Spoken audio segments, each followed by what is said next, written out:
उत्तर प्रदेश में बीजेपी प्रदेश अध्यक्ष भूपेंद्र सिंह चौधरी को अपने पद पर आए लगभग 1 वर्ष पूरा हो चुका है। उनकी ज्वाइनिंग 25 अगस्त 2022 को हुई थी।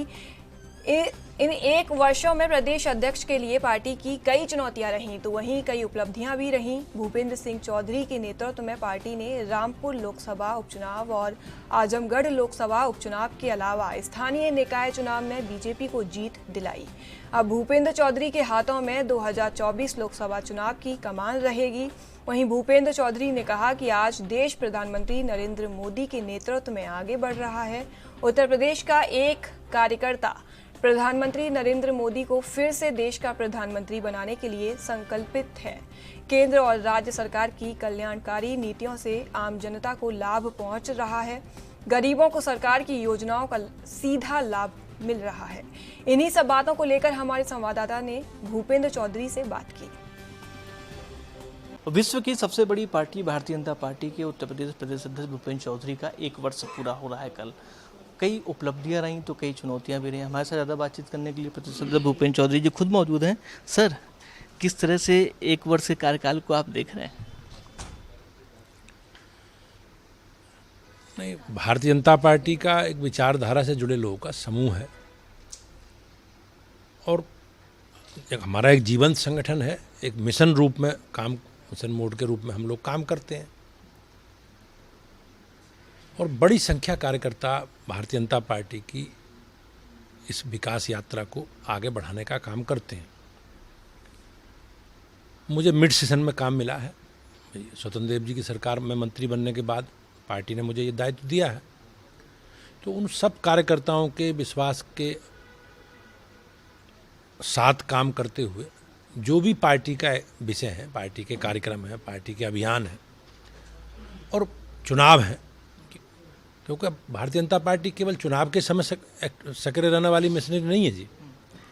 हम लोग हमेशा लगातार अपनी पार्टी के कार्यक्रम, अभियान, अपने रचनात्मक काम, सेवा के काम, सरकारों के काम, संगठन के काम, लगातार बीजेपी के कार्यकर्ता सक्रिय रहते हैं। तो और जितने भी पार्टी के कार्यक्रम अभियान आए उसमें उत्तर प्रदेश ने बहुत अच्छा किया है।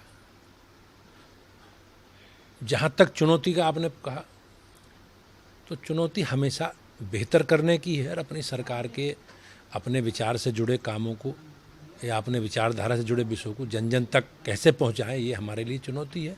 और मुझे विश्वास है भारतीय जनता पार्टी उत्तर प्रदेश के कार्यकर्ता हम सब लोग मिलकर इस चुनौती को स्वीकार करेंगे। मुझे लग रहा है सबसे बड़ा टास्क जो आजमगढ़ रामपुर लोकसभा सीट का चुनाव था, इसके बाद बाई इलेक्शंस विधानसभा सीट का था, इसके बाद स्थानीय निकाय चुनाव में जो अचीवमेंट्स आपको मिले हैं, क्या लग रहा है कि आने वाले लोकसभा चुनाव में जो आप लोग का टारगेट है 80 में से 80 सीटें, क्या ये पूरा हो पाएगा? नहीं, आपने देखा नगर निकाय चुनाव में कितना एक बड़ा जनादेश भाजपा को मिला है। किसी राजनीतिक दल को कभी आज तक नहीं मिला। ऐसी जो बाई इलेक्शन हुए हैं, बाई इलेक्शन में भी बीजेपी को बहुत बड़ी सफलता मिली है। रामपुर हम जीते हैं, स्वार टांडा हम जीते हैं। लेकिन इसके साथ साथ हम लोग जहां परिणाम हमारे अनुकूल नहीं रहे, उनकी भी समीक्षा एक राजनीतिक जिम्मेवार राजनीतिक दल के कारण अपनी खामियों की भी चर्चा हमने की है और उन विषयों को ध्यान में रखते हुए हमने पूरी तैयारी भविष्य में हम लोग करते हैं। पूरा रोड मैप हमने बनाया है और उन विषयों को लेकर हम लोग लगातार उन खामियों को दूर करने के लिए हमने पूरा होमवर्क किया है और लगातार अपने कार्यक्रम और अभियानों के माध्यम से जनता के बीच में। 2022 के विधानसभा चुनाव में कई लोग आपका साथ छोड़ के चले गए थे जो लंबे सिपाही थे। क्या लग रहा है कि लोकसभा चुनाव आने तक उनको आप लोग लेंगे, उनका फायदा उठाएंगे? ये तो निर्णय उन्हें करना है। वो हमारे साथ अगर हमारी विचारधारा के साथ जुड़कर काम करना चाहते हैं, हमारे नेतृत्व के साथ जुड़ना चाहते हैं, हमारी सरकारों की जो विकास यात्राएं हैं उनके साथ जुड़कर प्रदेश और देश के विकास की गति को आगे बढ़ाना चाहते हैं और हमारे नेता के माननीय मोदी जी के नेतृत्व में काम करना चाहते हैं, तो हम सबका स्वागत करेंगे। लेकिन उन्हें अपनी जो ये वैचारिक प्रतिबद्धता है, ये वैचारिक प्रतिबद्धता को साबित करना हो। आखिरी सवाल सर, घोषी चुनाव को लेकर काफ़ी आक्रामक बीजेपी है, क्योंकि समाजवादी पार्टी ने एक ऐसे व्यक्ति को कैंडिडेट बनाया है जिस पे हत्या का आरोप है। क्या कहेंगे सर? नहीं, तो समाजवादी पार्टी का चरित्र सब लोग जानते हैं और उनकी सरकारों के समय किस प्रकार से अराजकता, गुंडागर्दी, बेईमानी, हत्याएं, अपहरण, लूट और पूरा प्रदेश दंगाइयों के हवाले रहता था और सरकारें इन सब के साथ खड़ी रहती थी सरकार। तो उनका चरित्र सब जानते हैं और उनका चरित्र को घोसी की जनता भी जानती है। घोसी की जनता भी ठीक से समझ रही है कि जो उन्होंने चीज़ें आगे बढ़ा रहे हैं वो उनकी दिशा किधर जाएगी। और मुझे विश्वास है कि दारा सिंह जी पिछड़े समाज के बड़े नेता हैं और भारतीय जनता पार्टी के प्रत्याशी के रूप में जनता के सामने हैं और हमारा जो कमिटमेंट है उसे पूरा करेंगे।